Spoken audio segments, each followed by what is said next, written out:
तत्वानुसंधान ग्रंथामध्ये पान नंबर 382 वर वरून दुसरी ओळ शेवटी आलाय शंका. सापडलं? तर पूर्व पक्षी शंका करत आहे. तर जीवनमुक्तीचं साधन ब्रह्माभ्यास अर्थात तत्वाभ्यास, वासनाक्षय आणि मनोनाश सांगितला. येन केन प्रकाराने ब्रह्माभ्यास व्हायला पाहिजे.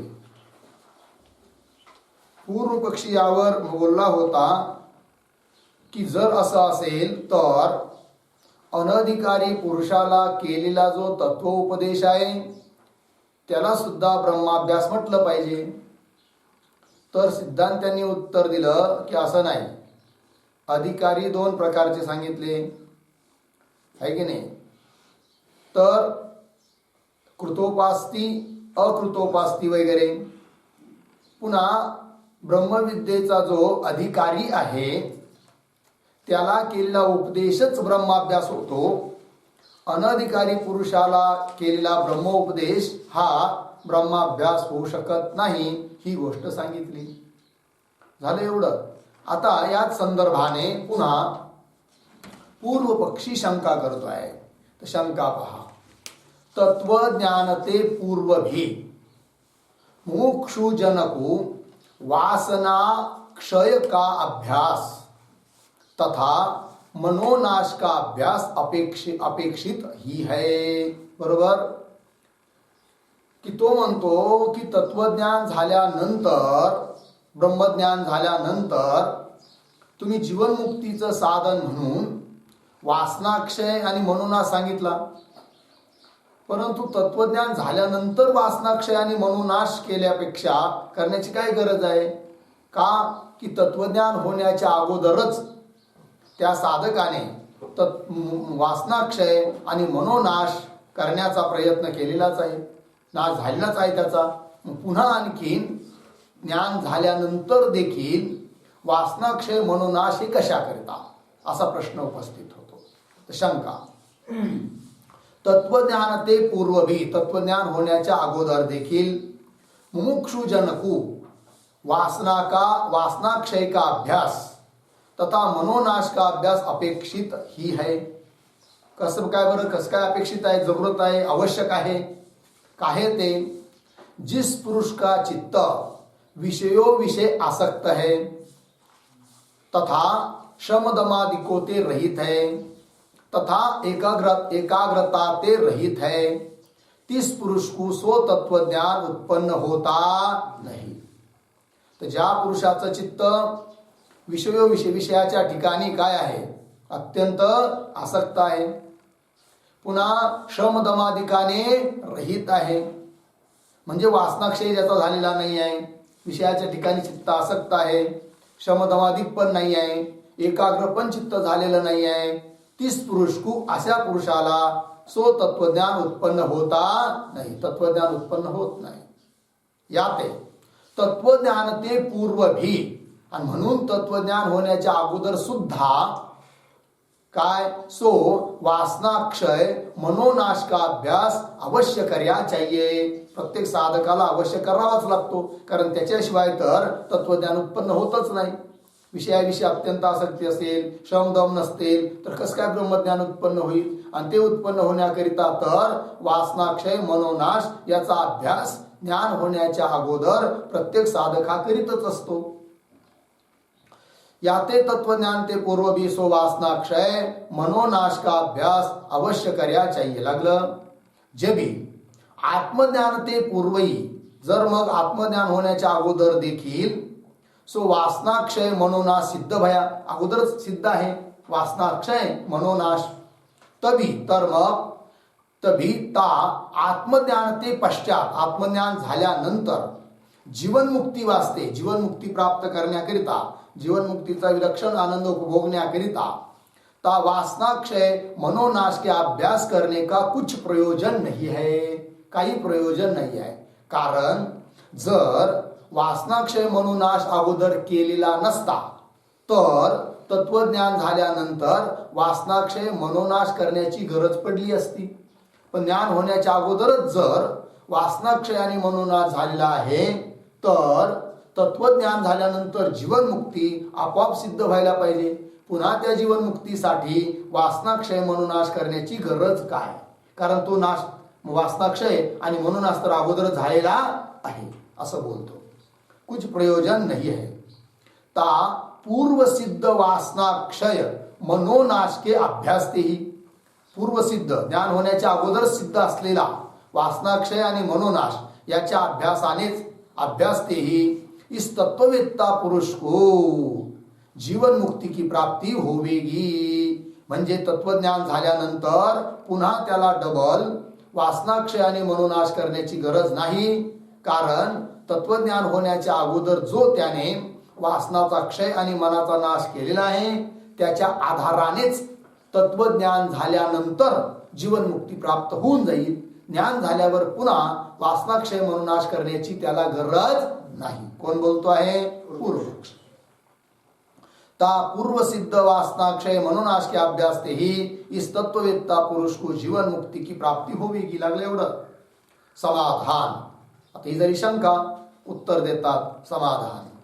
यद्यपि तत्वज्ञान ते पूर्व भी ता तत्वज्ञान की प्राप्ति वास्ते सो वासनाक्षय मनोनाश का अभ्यास अपेक्षित है. मान्य केलं यद्यपि सिद्धांतांनी.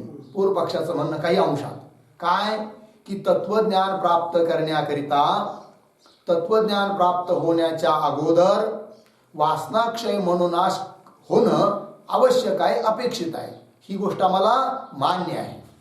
तरी पण तत्वज्ञान झाल्यावर सुद्धा वासनाक्षय मनोनाश कसा आवश्यक आहे ही गोष्ट सुद्धा समजावून देतात. कोण?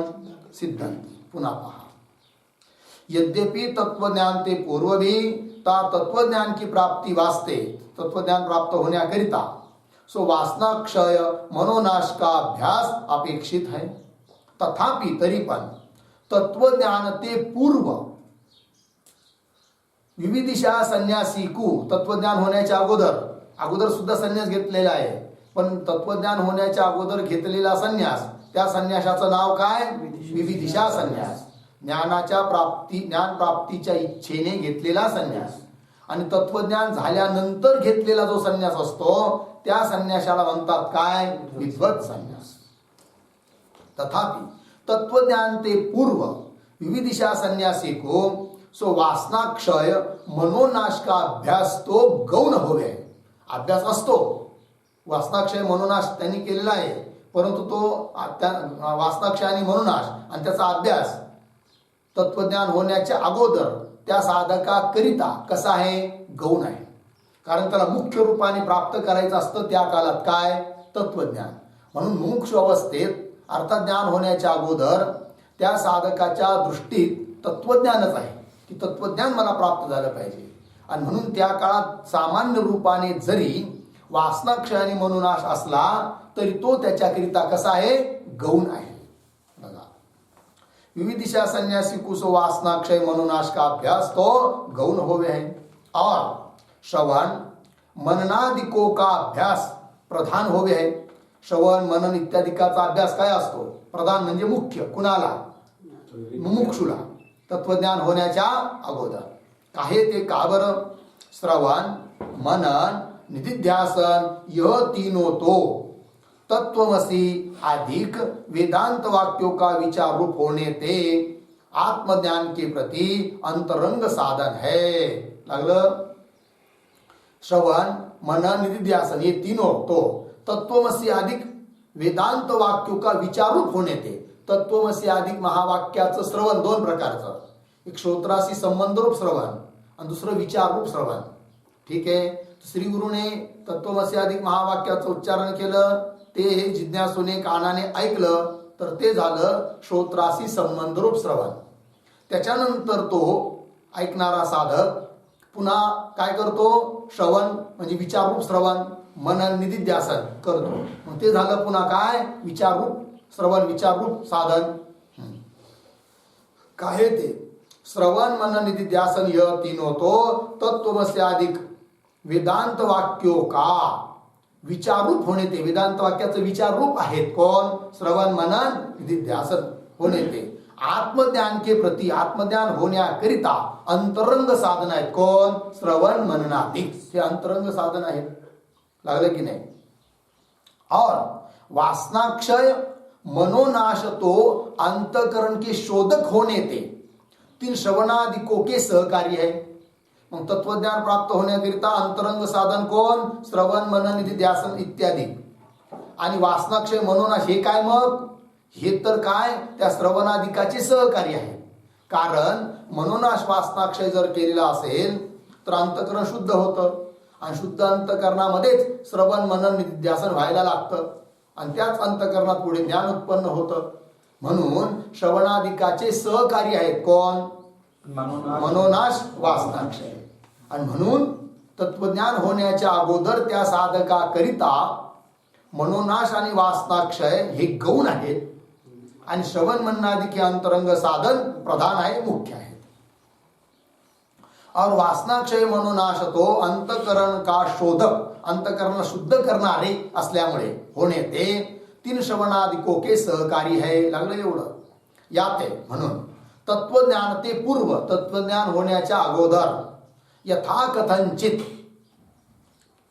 है की नाही ज्या कोणत्याही प्रकाराने वासनाक्षय मनोनाश का अभ्यास करी के मनोनाश आणि वासनाक्षय यांचा अभ्यास करून निरंतर श्रवण मननादि दिकोकू करणे आहे सतत श्रवण मनन निधिध्यासन हेच याचंच अनुष्ठान करणारे जे विविदिशा संन्यासी आहे त्यांना तो विविदिशा संन्यासी को आत्मज्ञान उत्पन्न होवे है अशा त्या विविदिशा संन्यासाला आत्मज्ञान उत्पन्न होतं केव्हा निरंतर श्रवण मननादिक करत असल तर ठीक आहे परंतु श्रवण मननादिक होण्यासाठी सुद्धा त्यांनी वासनाक्षय मनोनाश मात्र केलेला आहे परंतु तो त्यांच्यासाठी सध्या तरी गौण आहे आणि तत्वज्ञानाचा अभ्यास अर्थात श्रवण मननादिक प्रधान आहे मुख्य आहे और आता हे झालं ज्ञान होण्याच्या अगोदरची स्थिती आता ज्ञान झाल्यानंतर काय बरं और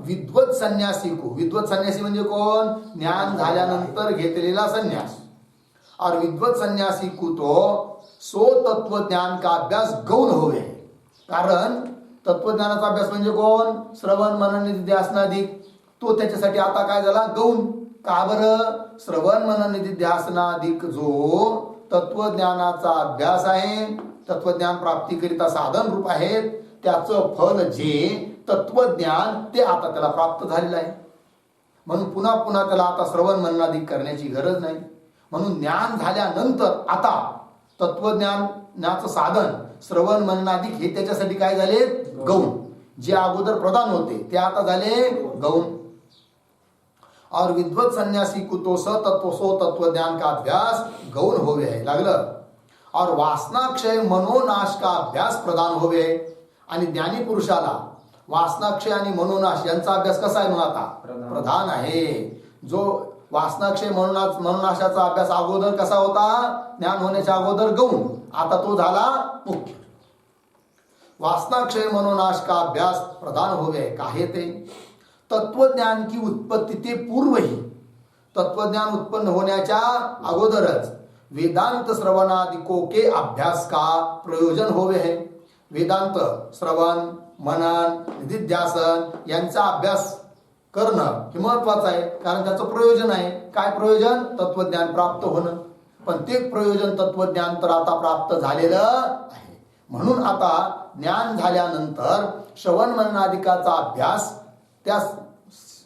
त्या महात्म्याकरिता जीवनमुक्ताकरिता ज्ञानाकरिता काय झाला गौण आणि मुख्य कोण वासनाक्षय मनोनाश काहे ते तत्वज्ञान की उत्पत्ति ते पूर्व ही वेदांत श्रवणादिकों के अभ्यास का प्रयोजन होवे है तत्वज्ञान की उत्पत्ति ते अनंतर तत्वज्ञान उत्पन्न झाल्यानंतर तीन श्रवणादिकों के अभ्यास का कोई प्रयोजन होता नहीं श्रवणादिकांचा अभ्यास करण्याचं काही प्रयोजन राहिलेलं नाहीये कोई प्रयोजन होता नहीं किंतु मग प्रारब्ध किंतु प्रारब्ध कर्मणे प्राप्त करे विषय भोग काल विषय ही वासना के अभिभव करने वास्ते किंचित मात्र श्रवणादिको का अभ्यास अपेक्षित होवे ज्ञानी पुरुषाला. काय समजा आता ज्ञान झालंय, श्रवणादिक त्याच्यासाठी गौण आहे, तरी पण किंचित मात्र कवेने त्याचा अनुष्ठान तो करतच असतो. अध्ययन अध्यापन म्हणा, श्रवण म्हणा, मनन निधिध्यासन म्हणा. ठीक का बरं? तर काय असतं, प्रारब्ध हे ज्ञानाने सुद्धा नष्ट होत नाही. ज्ञान प्राप्त झालंय तरी सुद्धा प्रारब्ध हे भोग देणारच. प्रारब्धाच्या द्वारे प्राप्त जो विषय भोग आहे त्या विषय भोग कालामध्ये वासना असतातच. मग त्या वासनांचा अभिभव तिरोधान होण्याकरिता किंचित मात्र करतो श्रवणाधिक कोण? ज्ञानी पुरुष. पुन्हा पाहती पंक्ती. किंतु प्रारब्ध कर्मने प्राप्त करे विषय भोग काल विषय ही विषय भोग कालामध्येच वासना के अभिभव करणे वास्ते उत्पन्न झालेल्या ज्या वासना आहे त्या वासनांचा अभिभव तिरोभाव लय करण्याकरिता किंचित मात्र श्रवणादिको का अभ्यास अपेक्षित होवे है. ज्ञान झाल्यावर याते विद्वत संन्यासी को सो तत्वज्ञान का अभ्यास गौण होवे है. म्हणून विद्वत संन्यासासाठी तत्वज्ञानाचा अभ्यास कसा झाला? गौण. याते विद्वत संन्यासी को सो तत्वज्ञान का अभ्यास गौण होवे है. और ता विद्वत संन्यासी ने तत्वज्ञान ते पूर्व सापडलं. और ता विद्वत संन्यासी ने तत्वज्ञान ते पूर्व तत्वज्ञान होण्याच्या अगोदर वासनाक्षय मनोनाश का दृढ अभ्यास कर्या नाही. कारण तत्वज्ञान होण्याच्या अगोदर सामान्य रूपाने अभ्यास केलाय. कशाचा? वासनाक्षय मनोनाशाचा. ता विद्वत संन्यासीने तत्वज्ञान ते पूर्व वासनाक्षय मनोनाश का दृढ अभ्यास कर्या नाही. लागलं की नाही? याते ताके चित्त की विश्रांती होती नाही. म्हणून तत्वज्ञान झाल्यावर काय? तत्वज्ञान झालंय परंतु चित्ताची विश्रांती नाहीये. म्हणजे चित्त अत्यंत एकाग्र झालेलं नाहीये. का बरं? चित्ताच्या विश्रांती करिता त्या पुरुषाने मनोनाश वासनाक्षय यांचा अभ्यास अगोदर केलेला नाही का? आहे ज्ञान होण्याच्या अगोदर, परंतु दृढ अभ्यास केलेला नाही आहे. आणि म्हणून सामान्य रूपाने अभ्यास केला होता, तेवढ्या पुरतं चित्त शांत झालं, एकाग्र झालं, ज्ञानही झालं श्रवणादिक केल्यामुळे. ज्ञान झाल्यानंतर आता मग त्याला कर्तव्य आहे काय? की चित्ताची विश्रांती, चित्ताची एकाग्रता करण्याची. पूर्वी केलेली आहे वासनाक्षय म्हणून, पण दृढ केलेली नाही आहे की नाही? पंक्ती पहा. और ता विद्वत संन्यासी ने तत्वज्ञान ते पूर्व वासनाक्षय मनोनाश का दृढ अभ्यास कर्या नाही. याते म्हणून ताके चित्त की विश्रांती होती नहीं. और चित्त की विश्रांती ते विना, चित्त विश्रांतीला प्राप्त झाल्याशिवाय, विश्रांती म्हणजे काय? एकाग्र. विश्रांती शब्दाचा अर्थ काय घ्यायचा? अत्यंत एकाग्र.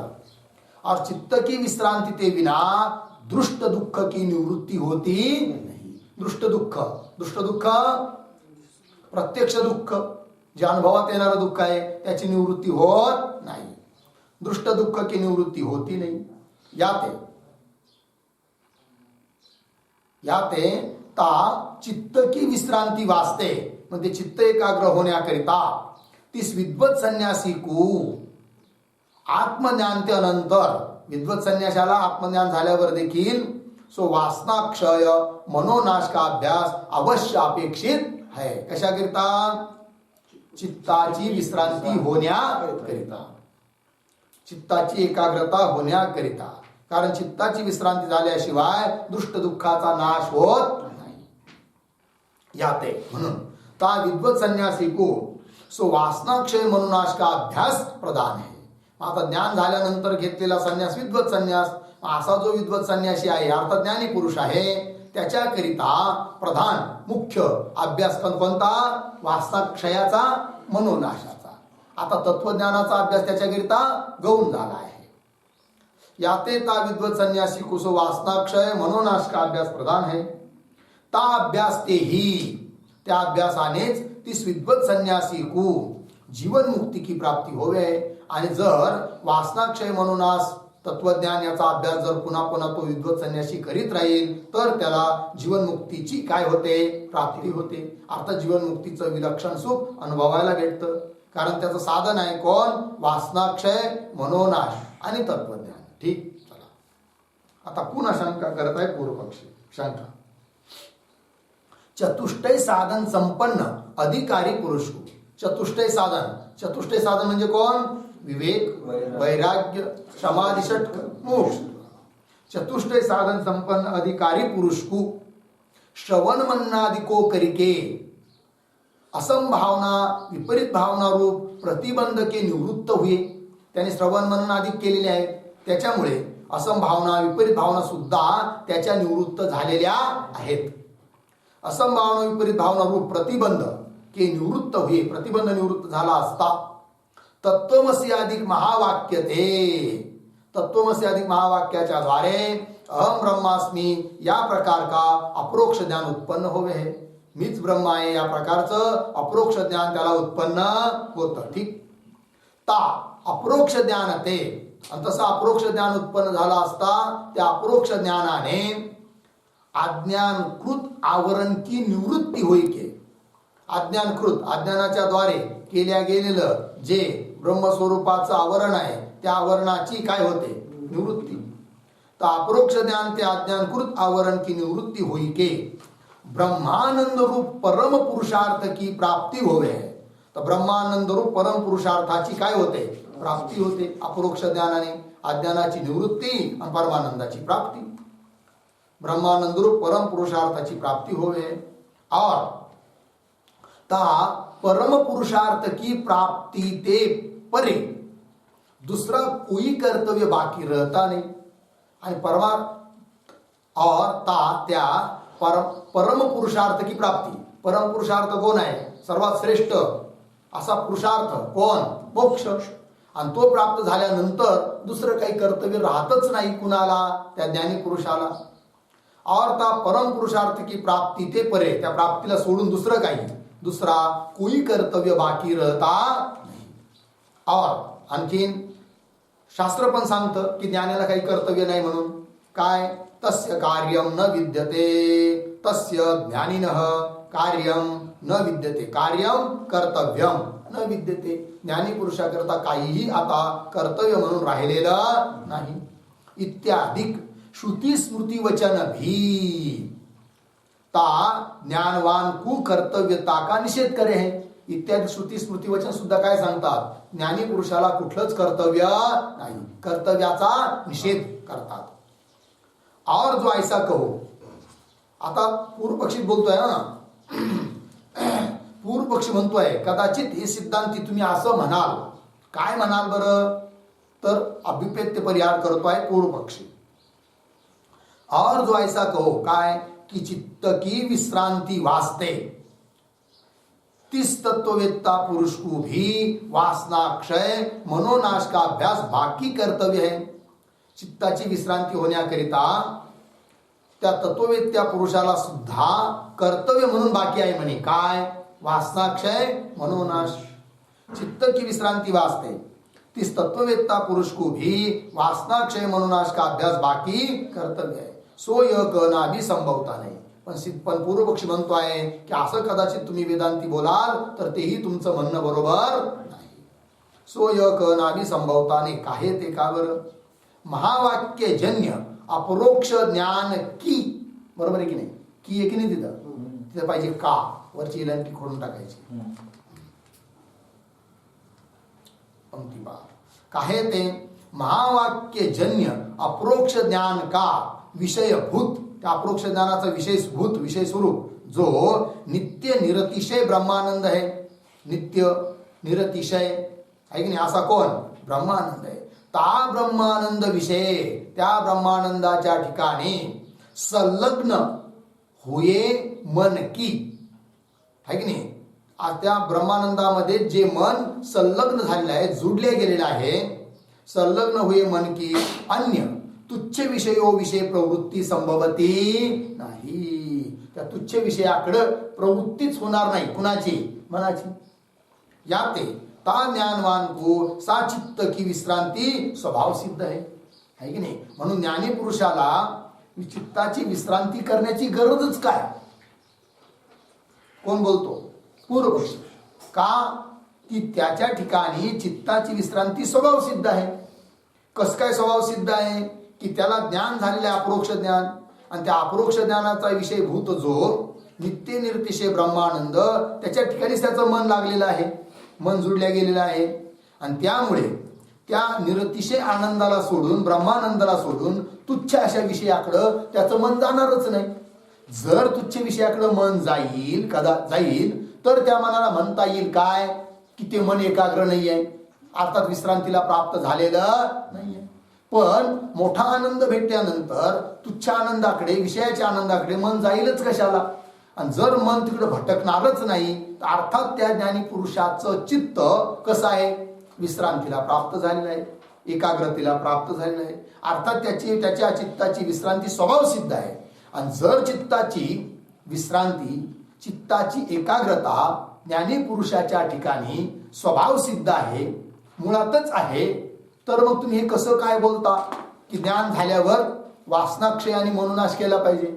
कारण वासनाक्षय आणि मनोनाशाचं प्रयोजन तुम्ही काय सांगता, चित्ताची विश्रांती.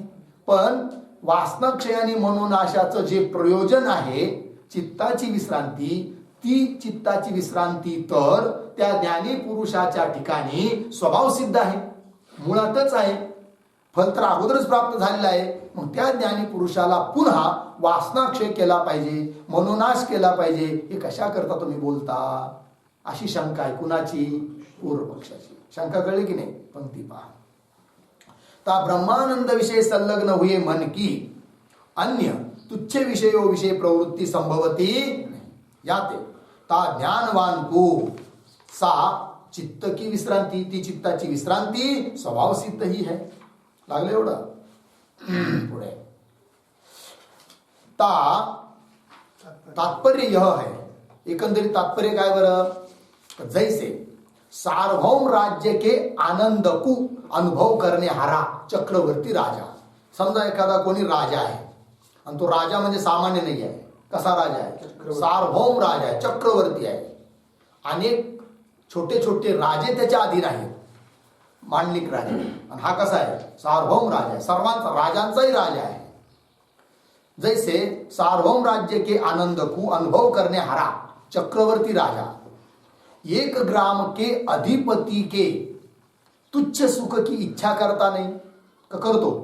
असं म्हणतो का तो. जरी मी आता एवढा मोठा राजा असला तरी पण बघा तो अमुक अमुक एका गावाचाच काय आहे, स्वामी आहे, तसं मला पण व्हायचंय हो, असं म्हणेल का.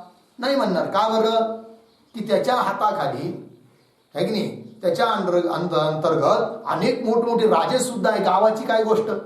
तर एवढा मोठा चक्रवर्ती राजा ज्याप्रमाणे एका गावाचा मालक होण्याची इच्छा करत नाही, त्याप्रमाणे हा दृष्टांत झाला. एक ग्राम के अधिपती म्हणजे स्वामी, मालक के तुच्छ सुख की इच्छा करता नाही, तैसे त्याप्रमाणे अखंड एक रस ब्रह्मानंद को अनुभव करने हारा, अखंड एक रस ब्रह्मानंदाचा अनुभव करणारा असा कोण. ज्ञानी पुरुष. तो तुच्छ अशा विषयाकडे त्याची प्रवृत्ती होईलच कशाला. आणि जर विषयाकडे प्रवृत्ती होणार नाही तर अर्थात त्याचं चित्त कसं आहे, विश्रांतीला प्राप्त झालेलं आहे. आणि जर चित्त विश्रांतीला प्राप्त झालेलं आहे तर पुन्हा त्याच्याकरिता तुम्ही वासनाक्षय मनोनाश कशाकरिता सांगता. सांगण्याची गरज नाही आहे असं बोलतो पूर्वपक्षी.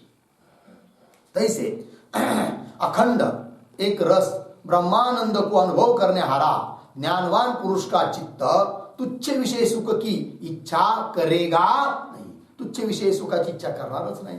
याते म्हणून ज्ञानवान पुरुष को सा चित्त की विश्रांती स्वभाव सिद्ध ही है.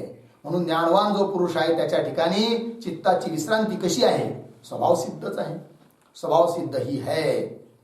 ता चित्त की चित्त विश्रांती के वास्ते. बरोबर. त्याला त्या चित्ताच्या विश्रांती करिता ता ज्ञानवान को किंचित भी कर्तव्य नाही आहे, काहीच कर्तव्य नाही आहे. चित्ताची विश्रांती स्वभाव सिद्ध आहे. म्हणून त्याने वासनाक्षय आणि मनोनाश केला पाहिजे असं जे तुम्ही म्हणता ते म्हणणं तुमचं बरोबर नाही. असं बोलत आहे कोण? पूर्व पक्षी. या ते तत्वज्ञान ते अनंतर, तत्वज्ञान झाल्यानंतर वासनाक्षय मनोनाश के अभ्यास की कर्तव्यता का नियम करना व्यर्थ है. म्हणून तत्वज्ञान झाल्यावर सुद्धा त्या पुरुषाने वासनाक्षय आणि मनोनाश केला पाहिजे असं नियम करणं काय आहे? व्यर्थ आहे. लागलं? चला, ही झाली पूर्व पक्षाची शंका. आता उत्तर देतात सिद्धांती. समाधान. वेदांत शास्त्र के दो प्रकार के अधिकारी होवे. दोन प्रकारचे अधिकारी आहे म्हणे. एक तो मुख्य अधिकारी होवे, दुसरा अमुख्य अधिकारी होवे. बरोबर? तहा जे पुरुष सगुण ब्रह्म के साक्षात्कार पर्यंत उपासना को करिके परमेश्वर के प्रसादते विषयो विषय दोष दृष्टि करिके विवेक वैराग्यादिक साधन संपन्न हुए श्रवणादिको विषय प्रवृत्त होवे है, ते पुरुष तो मुख्य अधिकारी कहे जावे. वेदांत शास्त्राचे मुख्य अधिकारी कोण? तर असे कोण कोण? पुन्हा पहा. तहा जे पुरुष सगुण ब्रह्म के साक्षात्कार पर्यंत. बघा, वेदांत ऐकायचा असला, ब्रह्मज्ञान प्राप्त करून घ्यायचं असलं तरी सुद्धा आवश्यक आहे कोण? सगुण ब्रह्माची उपासना. वेदांती लोकांनी हे समजता कामा नये. काय की आता वेदांत शिकतोय आपण, तर सगुण सगुण ब्रह्म उपासनेचं काय प्रयोजन? कशासाठी उपासना करायची? असं नाही. जर अगोदर केलेले नसेल तर तत्वज्ञान झाल्यावर का होईना काय वासनाक्षय मनोनाश करावेच लागतात ना. मग त्याला कळलं की नाही? याचा अर्थ सगुण ब्रह्माची उपासना जर केलेली असेल म्हणजे तो कृतोपास्य असेल, तर पुन्हा त्याला मनोनाश वासनाक्षय करण्याची गरज पडत नाही. चला, जे पुरुष सगुण ब्रह्म के साक्षात्कार पर्यंत उपासना कुकर की उपासना केली आहे आणि तसली उपासना करून परमेश्वर के प्रसादते, त्या भगवंताच्या कृपेने विषयो विषय, विषयाच्या ठिकाणी दोषदृष्टी करिके, दोषदृष्टी करून पुन्हा विवेक वैराग्याधिक साधन संपन्न हुए. विवेक वैराग्याधिक साधनाने काय झाले ते युक्त होऊन श्रवणादिको विषय प्रवृत्त होवे, श्रवण मनन निध्यासन करण्याकरिता प्रवृत्त होतात. ते पुरुष तो मुख्य अधिकारी कहे जावे. ते पुरुष काय आहे? मुख्य अधिकारी आहे. ऐसे मुख्य अधिकारियों को तो एक बार श्रवणादि को करके, एक वेळेस फक्त काय श्रवणादि घडलं, तत्वमसी महावाक्य ऐकलं, लगेच काय होऊन जातं? ज्ञान होतं. ऐसे मुख्य अधिकारी को तो एक बार श्रवणादि को करके जीवन मुक्ती विषय पर्यवसान वाला असं ज्ञान उत्पन्न होऊन जातं की जीवन मुक्ती विषय पर्यवसान वाला तत्वज्ञान उत्पन्न होवे. अशा पुरुषाला तत्वज्ञान उत्पन्न होतं. ते सुद्धा कसं? जीवन मुक्तीमध्ये ज्याचं पर्यवसान होतं, अर्थात जीवन मुक्तीचं विलक्षण आनंद देणारं असं तत्वज्ञान त्याला उत्पन्न होतं. म्हणजे चित्ताची एकाग्रता पुन्हा करावी लागत नाही. अर्थात त्याला वासनाक्षय मनोनाश पुन्हा करण्याची गरज नाही. कोणाला? की जो अशा प्रकारचा मुख्य अधिकारी आहे त्याला. अर्थात त्याला बोलता येईल, काय म्हणता येईल त्याला? कृतोपास्ती अधिकारी. ठीक आहे की ज्याने तत्वज्ञान होण्याच्या अगोदर उपासना केलेली आहे. जीवन मुक्ति विषय पर्यवसान वाला तत्वज्ञान उत्पन्न होवे. अर्थात तीन मुख्य अधिकारियों को तत्वज्ञान के समकाल ही, तत्वज्ञान ज्या क्षणात झालं त्याच कालामध्ये जीवन मुक्ती होवे, जीवन मुक्त प्राप्त झालेली आहे. जिस कारण ते तीन मुख्य अधिकारियों को, ज्या कारणाने की त्या मुख्य अधिकाऱ्याला ता तत्वज्ञान ते पूर्वही, तत्वज्ञान होण्याच्या अगोदरच ता उपासना करिके, त्या उपासनेच्या बळाने सो चित्त की एकाग्रता रूप, त्या चित्ताची एकाग्रता रूप चित्त विश्रांती सिद्ध आहे. चित्ताची विश्रांती काय? अगोदरच त्याला सिद्ध आहे. ऐसे कृतोपास्ती मुख्य अधिकारियों को, असा जो कृतोपास्ती मुख्य अधिकारी पुरुष आहे त्याला तत्वज्ञान ते अनंतर, तत्वज्ञान झाल्यानंतर सो वासनाक्षय मनोनाश का अभ्यास अपेक्षित नहीं है. म्हणजे त्याला वासनाक्षय आणि मनोनाश याचा अभ्यास करण्याची गरज नाही तत्वज्ञान झाल्यावर. कुणाला? की जो कृतोपास्ती आहे, अर्थात मुख्य अधिकारी आहे, त्याला पुन्हा तत्वज्ञान झाल्यावर वासनाक्षय मनोनाश करण्याची गरज नाही.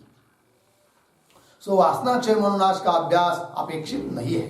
और पूर्वोक्त श्रुति स्मृति वचन भी ऐसे मुख्य अधिकारी को ही तत्वज्ञान त्यानंतर कर्तव्यता का निषेध करे है. सांगितलं होतं की नाही, न तस्य कार्यम विद्यते. ज्ञानीपुरुषाला कोणतंच कर्तव्य शिल्लक राहत नाही. कर्तव्याचा निषेध, तर कर्तव्याचा निषेध सुद्धा श्रुती करते की नाही, कर्तव्य नाही म्हणून सांगते ना श्रुती स्मृती वचन, ते सुद्धा कुणाकरिता, जे लोक मुख्य अधिकारी आहेत अर्थात कृतोपास्ती आहे त्यांच्याकरिता काही कर्तव्य राहिलं नाही. कर्तव्याचा निषेध आहे. बरोबर. और पूर्वोक्त श्रुति स्मृति वचन भी ऐसे मुख्य अधिकारी को ये तत्व ज्ञान के अनंतर कर्तव्यता का निषेध करे हैं और ता सगुण ब्रह्म की उपासना ते रहित है की नाही. जे इदानीम काल विषय ज्यांनी आतापर्यंत पूर्व ज्ञान होण्याच्या अगोदर सुद्धा सगुण ब्रह्माची उपासना केलेली नाही आहे. ता सगुण ब्रह्म की उपासना ते रहित जे इदानीम काल के पुरुष है की नाही, विवेकाधिक साधन संपन्न होई के ब्रह्म जिज्ञासा ते विवेकाधिक साधन संपन्न आहेत. ब्रह्म जाणण्याची इच्छाही त्यांना आहेत. ब्रह्म जिज्ञासा ते आणि म्हणून श्रवणाधिक बी करतात. श्रवणाधिको विषय प्रवृत्त होवे ते अकृतोपास्ती पुरुष. अशांना काय म्हणायचं, अकृतोपास्ती. ते अकृतोपास्ती पुरुष अमुख्य अधिकारी कहे जावे. त्यांना काय म्हणायचं, अमुख्य अधिकारी. ऐसे अमुख्य अधिकारियों को तीन श्रवणादिको करके सो तत्व साक्षात्कार तो अवश्य उत्पन्न होवे. जरी तो अमुख्य अधिकारी असला तरी पण श्रवणादिक केलेले असल्यामुळे त्याला तत्वज्ञान तर अवश्य उत्पन्न होईल, यात काही संशय नाहीये. पण अगोदर त्याने उपासना वगैरे केलेली नसल्यामुळे त्याचं मन विश्रांतीला प्राप्त झालेलं नाही आहे, एकाग्र झालेलं नाही आहे. आणि म्हणून त्याने त्या मनाच्या एकाग्रतेकरिता तत्वज्ञान झाल्यावर सुद्धा वासनाक्षय मनोनाश केला पाहिजे, हे त्याच्याकरिता कर्तव्य आहे. मग ज्ञानाला सुद्धा कर्तव्य आहे, पण कोणत्या ज्ञानाला, जे अकृतोपास्ती ज्ञानी आहे. कृतोपास्ती ज्ञानाकरिता कोणतंही कर्तव्य नाही. ऐसे अमुख्य अधिकारियों को तीन श्रवणादिको करके सो तत्व साक्षात्कार तो अवश्य उत्पन्न होवे लागलं. परंतु ता ज्ञान ते पूर्व म्हणजे ते तत्वज्ञान होण्याच्या अगोदर, परंतु ता ज्ञान ते पूर्व तीनोने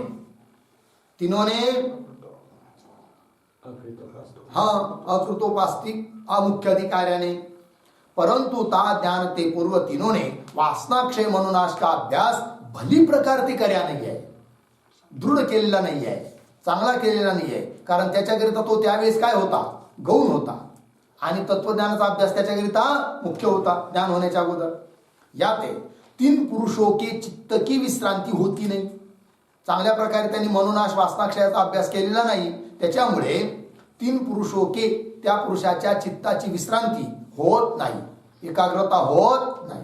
और तीन अमुख्य अधिकारी पुरुषों को, असे जे अमुख्य अधिकारी पुरुष आहेत त्यांना श्रवणादिको ते उत्पन्न भया, श्रवणादिक केलेलं असल्यामुळे उत्पन्न झालाय साक्षात्कार.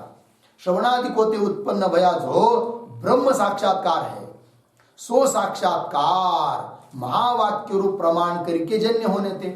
तो साक्षात्कार कसा आहे, महावाक्य रूप प्रमाणापासून उत्पन्न झालेला आहे. तथा ब्रह्मात्म रूप विषय के अबाधते, पुन्हा त्या तत्व साक्षात्काराचा विषय जो ब्रह्मा आणि आत्म्याची एकता, तो सुद्धा विषय सुद्धा कसा आहे, अबाधित आहे. तथा ब्रह्मात्म रूप विषय की अबाधते प्रमारूप भी है. म्हणून त्याला उत्पन्न झालेलं जे ज्ञान साक्षात्कार तो प्रमारूप आहे. प्रमारूप का आहे बरं त्याचा साक्षात्कार, अमुख्य अधिकारी पुरुषाला उत्पन्न झालेला जो तत्व साक्षात्कार तो प्रमारूप देखील आहे. का, एक पहिली गोष्ट तत्वमसी अधिक प्रमाणरूप वाक्यापासून उत्पन्न झालेला आहे आणि म्हणून प्रमा आहे. दुसरी गोष्ट प्रमाणापासून उत्पन्न झाला ही गोष्ट बरोबरच. दुसरी गोष्ट त्या साक्षात्कार म्हणजेच अपरोक्ष ज्ञान, त्या ज्ञानाचा विषय जो ब्रह्म आत्म्याची एकता, त्याचा बाध पण होत नाही, विषयाचा बाध पण होत नाही. आणि म्हणून त्या पुरुषाला उत्पन्न झालेला जो ब्रह्म साक्षात्कार अर्थात अपरोक्ष ज्ञान ते प्रमारूप ज्ञान आहे. म्हणून त्याला विद्या मोक्ष तर मिळणारच, यात काही संशय नाही. पण जीवनमुक्तीचं विलक्षण सुख होण्याकरिता जी चित्ताची एकाग्रता असावी लागते ती त्याच्या ठिकाणी नाही आहे, कारण तो अकृतोपास्ती अधिकारी आहे. आणि म्हणून त्याने त्या चित्ताच्या एकाग्रतेकरिता वासनाक्षय मनोनाशाचा अभ्यास केला पाहिजे. तथा ब्रह्मात्मरूप विषय के अबाधते, प्रमारूपी है. तथा अज्ञान की निवृत्ती करण्याविषयी योग्य भी है. आणि असा त्याचा तो तत्व साक्षात्कार आहे की तो अज्ञानाची निवृत्ती करण्याला सुद्धा काय आहे, योग्य आहे, योग्य भी है. परंतु तरी पण वायू वाले देश विषय स्थित दीपकी नाही. एखादा दिवा आहे, दिवा लावलाय मेणबत्ती आणि अशा ठिकाणी ठेवलाय की जिथं वायू चालतोय खूप, तिथं तो दिवा स्थिर राहतो का, नाही राहत. आणि स्थिर न राहिल्यामुळे प्रकाश सुद्धा व्यवस्थित देत नाही. परंतु वायू वाले देश विषय स्थित दीपकी न्यायी प्रारब्ध कर्म संपादित भोग. ज्ञानाला सुद्धा प्रारब्ध कर्माने भोग होतातच की नाही, तर प्रारब्ध कर्म संपादित भोग वासना करिके त्या भोगाच्या वासनेने कंपायमान होणे, ते त्याचं चित्त कसं होतं, कंपायमान विचलित होतं. हा, कंपायमान होणे ते सो साक्षात्कार कदाचित, साक्षात्कार तर झालेला आहे पण कदाचित असंभावना विपरीत भावना रूप प्रतिबंधके संभवते. कदाचित असंभावना विपरीत भावना येण्याची शक्यता देखील आहे. असंभावना विपरीत भावना रूप प्रतिबंधके संभवते. अज्ञान की निवृत्ती करण्याविषयी समर्थ नाही होवे. अज्ञानाची निवृत्ती करण्याकरिता तो साक्षात्कार समर्थ होत नाही. म्हणजे अज्ञानाची निवृत्ती करण्याची योग्यता त्या ठिकाणी आहे, पण प्रारब्धाने पुन्हा पुन्हा भोग प्राप्त होऊ राहिले आहे की नाही. चित्ताची एकाग्रता पण नाही आहे आणि त्याच्यामुळं वायूमध्ये ठेवलेल्या दिव्याप्रमाणे त्याचं चित्त कंपायमान होतं. म्हणून कदाचित त्याला झालेला जो साक्षात्कार आहे, साक्षात्कार झालेला असून देखील असंभावना विपरीत भावना सुद्धा त्याला होण्याच्या शक्यता आहे. त्या होऊ नये आहे की नाही. असंभावना विपरीत भावनावर प्रतिबंधके संभवते, प्रतिबंध येण्याची संभावना आहे. आणि म्हणून अज्ञानाची निवृत्ती करण्याविषयी, अज्ञानाची निवृत्ती करण्यामध्ये समर्थ नाही आहे, समर्थ नाही. त्याचा साक्षात्कार योग्यता आहे पण समर्थ नाही आहे, समर्थ नाही होवे याते. म्हणून 3 अकृतोपास्ती अमुख्य अधिकारियों को, असा जो अकृतोपास्ती अमुख्य अधिकारी आहे त्याने तर ता संभावित प्रतिबंध की निवृत्ती करणे वास्ते, निश्चित नाही की प्रतिबंध येईलच म्हणून, पण प्रतिबंध येऊ बी शकतात. कारण प्रारब्ध आपला भोग सतत देत आहे, म्हणून करता भोग भोगता भोगता कदाचित असंभावना विपरीत भावना रूप प्रतिबंध येऊ पण शकतात, संभावित आहेत. ता संभावित प्रतिबंध की निवृत्ती करणे वास्ते, संभावित प्रतिबंधाची निवृत्ती करणे वास्ते तत्वज्ञान त्यानंतर, तत्वज्ञान झाल्यावर देखील सो वासनाक्षय मनोनाश का अभ्यास अवश्य करणे योग्य है. म्हणून मनोनाश आणि वासनाक्षय याचा अभ्यास अवश्य केलाच पाहिजे. कोणी, जो अकृतोपास्ती अमुख्य अधिकारी आहे. अगलं इसी अभिप्राय करके, याच अभिप्रायाने श्री व्यास भगवान ने, व्यास महाराजांनी ब्रह्मसूत्रो विषय, ब्रह्मसूत्रामध्ये सांगितलेलं आहे. म्हणे काय सांगितलेलं आहे, आवृत्ती असकृत उपदेशात. इथं उद्धरण चिन्ह पूर्ण करा, पूर्ण विराम. कारण हे दोन ब्रह्मसूत्राचे 2 सूत्र आहेत. ही एक सूत्र आहे, आवृत्ती असकृत उपदेशात, एक पहिलं सूत्र झालं. दुसरं आहे आप्रायणात तत्रापि ही दृष्टम, हे एक सूत्र आहे. ठीक आहे. तर पहिलं सूत्र काय, त्याचा अर्थ आहे आवृत्ती असकृत उपदेशात.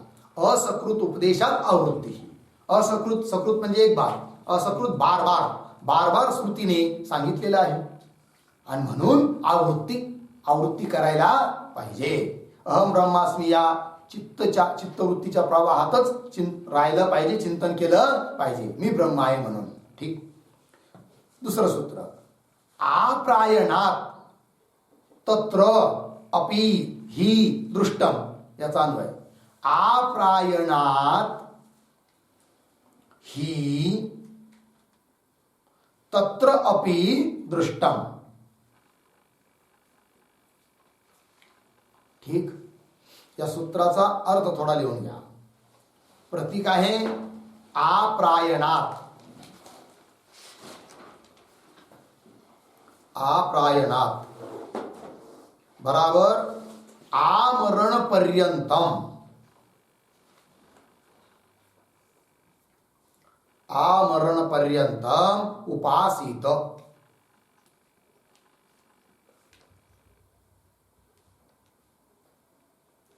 आगे पुढे प्रतीक ही बराबर यतः.